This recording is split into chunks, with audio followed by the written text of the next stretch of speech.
अमेरिकेने इराणमधले 3 जे आण्विक केंद्र आहेत ती उद्ध्वस्त केली आणि त्यानंतर आता महायुद्धाला तोंड फुटणार की काय याविषयीची चर्चा सगळ्या जगभरामध्ये सुरू झालेली आहे।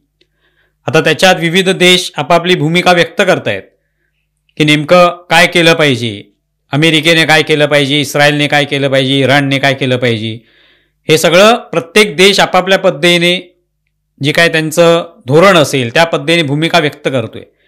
पाकिस्तानने भूमिका व्यक्त केलेली आहे। पाकिस्तानने तर या अमेरिकेच्या हल्ल्यावर टीका केली आणि टीका करताना अशा पद्धतीने हल्ला करणं म्हणजे एक प्रकारे इराणचं जे सार्वभौमत्व आहे त्याच्यावर हल्ला करण्यासारखं आहे किंवा इराणला सुद्धा आत्मसंरक्षणाचा अधिकार आहे।